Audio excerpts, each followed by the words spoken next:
If you've ever wondered how artificial intelligence seemingly learned to speak, reason, and write overnight, well, you are exactly in the right place. Welcome to The Explainer. Today, we're demystifying the transformer. We're going to completely strip away all that dense, complex jargon and look under the hood at the actual mathematical mechanics of how modern AI really works. Now, what's genuinely wild is that back in 2017, a team of Google researchers dropped a paper with a title that honestly sounds more like a catchy Beatles song than a scientific breakthrough. Attention is all you need. But make no mistake, that single paper, it completely changed the landscape of natural language processing forever. Before this, AI fundamentally struggled to understand human language at any real scale. But after, the blueprint for the entire future of artificial intelligence was set in stone. To make this incredibly complex topic totally digestible, we'll follow this quick cognitive blueprint. First, the modern AI foundation. Then, the pre-transformer bottleneck. We'll move on to unpacking the architecture, dive into the magic of self-attention, cover training and scaling, and finally wrap up with limitations and interview gold. So let's jump right into Section 1, the modern AI foundation, or as I like to call them, the titans of text. Look at these names. Every single one of these cutting-edge models, OpenAI's GPT, Anthropic's Claude, Google's Gemini, Meta's Llama, DeepSeek, they all rely entirely on the transformer architecture as their absolute core foundation. What's truly wild to think about is that these fiercely competing multi-billion-dollar tech giants are fundamentally building on the exact same engine. Sure, they might use different training datasets or fancy proprietary fine-tuning to give their AI a specific personality, but under the hood, they're all transformers. So simply put, if you understand the transformer, you understand the engine powering the entirety of modern AI. Moving to Section 2, the pre-transformer bottleneck. Let's talk about the villain of sequential processing. Right, so to fully appreciate why the transformer is such a superpower, we really have to look at the villain it defeated, sequential processing. Before transformers came along, the industry relied on models like recurrent neural networks, or RNNs, and these older models read text exactly like you and I do, one word at a time, strictly from left to right. But here's the thing, reading sequentially is agonizingly slow for a computer. It meant ridiculously long training times, and worse, it suffered from this huge flaw called vanishing gradients. You can kind of think of vanishing gradients like playing a massive game of telephone. The original word gets lost the further down the line it goes. By the time the model reached the end of a paragraph, it basically forgot what it read at the beginning. Transformers completely threw that rulebook out the window. By introducing simultaneous parallelization, they process every single word at the exact same time. It's highly scalable, mathematically super efficient, and suddenly, boom, AI could accurately remember the context of an entire book, not just a single sentence. All right, Section 3, unpacking the architecture. Let's go from raw text to math. Here's a fun fact. Large language models don't read English, or Spanish, or even Python code. Actually, scratch that. They strictly read math. Because of this, the input pipeline is absolutely crucial. First up, tokenization breaks raw text down into these little subword chunks.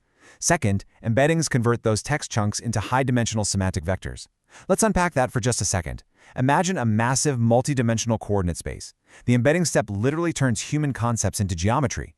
Words with similar meanings like king and queen are mapped mathematically super close together in this space, while a word like apple would be plotted way far away. It translates abstract meaning into cold, hard numbers, like 0.21 and negative 0.45.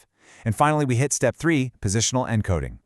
Take a simple phrase, dog bites man, versus man bites dog. Obviously, they contain the exact same words, but they paint a completely different picture.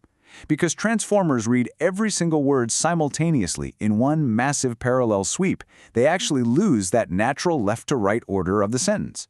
Without some sort of fix, the transformer just sees a random word soup. Positional encoding solves this by mathematically injecting a sort of timestamp or wave frequency directly into those numerical vectors. It brilliantly weaves the strict order of words back into the math, so the AI knows exactly where each word sits in the sentence. Next up, Section 4, the magic of self-attention. Welcome to the engine room. Okay, we are entering the absolute most vital part of the architecture right now. Self-attention is this ingenious mechanism that allows every single token to look at every other token in a sequence simultaneously to figure out what's most important. Think about the sentence, "The cat sat on the mat because it was tired." How on earth does a computer know that the word "it" refers to the cat and not the mat? Well, self-attention acts as the model's intuitive ability to connect these relationships. It mathematically weighs the context perfectly, allowing the model to disambiguate pronouns and grasp really deep nuance. To make this incredibly complex math intuitive, researchers created a system called Query, Key, and Value, or QKV. It's really helpful to think of QKV like a busy, bustling cocktail party where tokens are mingling and just having a conversation. They ask each other 3 simple questions. The query asks, hey, what specific context am I looking for? The key replies, oh, here is the exact information I contain. And if those 2 match up perfectly, the value steps in and says, great, here is the information I'll provide to the final meaning of the sentence. Every single token is actively interrogating every other token at this party to build this rich, deeply interconnected web of context. Now, if you are prepping for a machine learning interview anytime soon, you're going to want to memorize this equation. This is the exact mathematical formula making that token cocktail party possible. First, it takes the dot product of the queries and keys to find matches. Then it divides by the square root of the dimensions. This scaling step, it's crucial because it keeps the numbers from blowing up and completely breaking the network.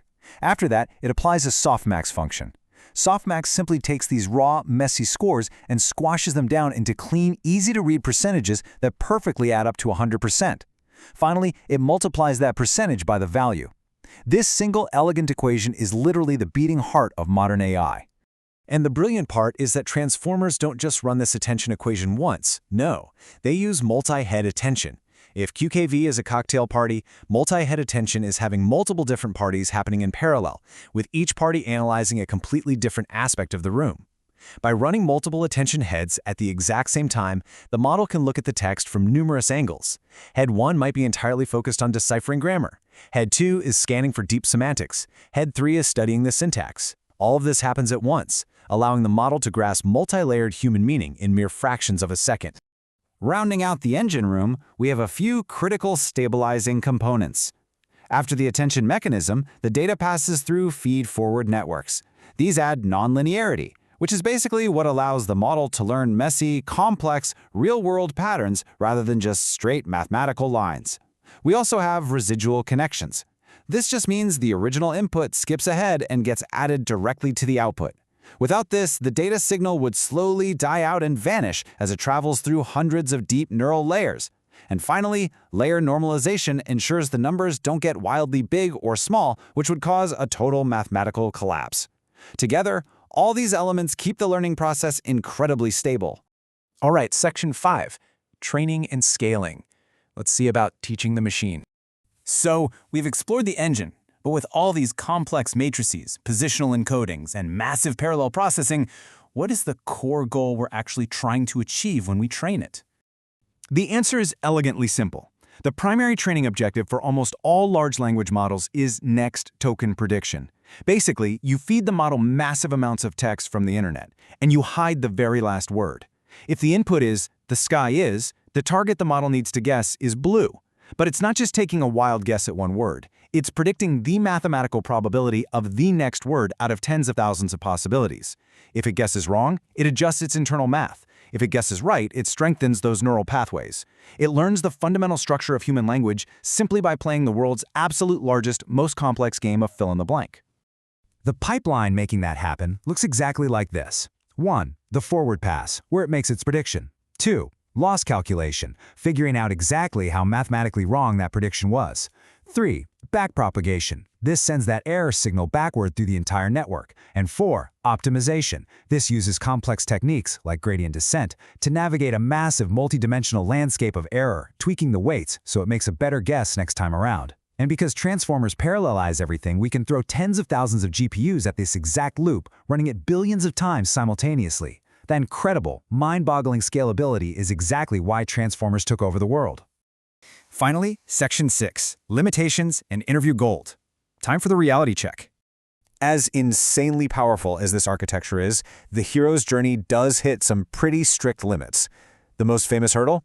O(n) squared attention complexity. In plain English, if you double the amount of text you feed into the model, the math required for every single token to talk to every other token doesn't just double, it quadruples. The difficulty scales quadratically. and this has massive real-world impacts. It's the main reason why context windows are limited. If you tried to feed a model a massive book all at once without any modifications, the quadratic math would demand so much memory that a dataset would run out of RAM and practically catch fire. Add in the model's tendency to confidently make things up, which we call hallucinations, and we've got some very real engineering challenges on our hands.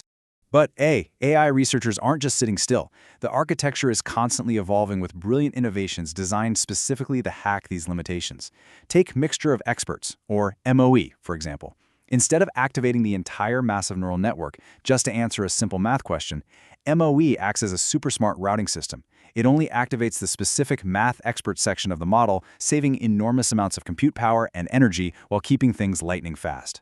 So if we zoom all the way out, the core takeaway to truly grasp modern AI is this powerful summary.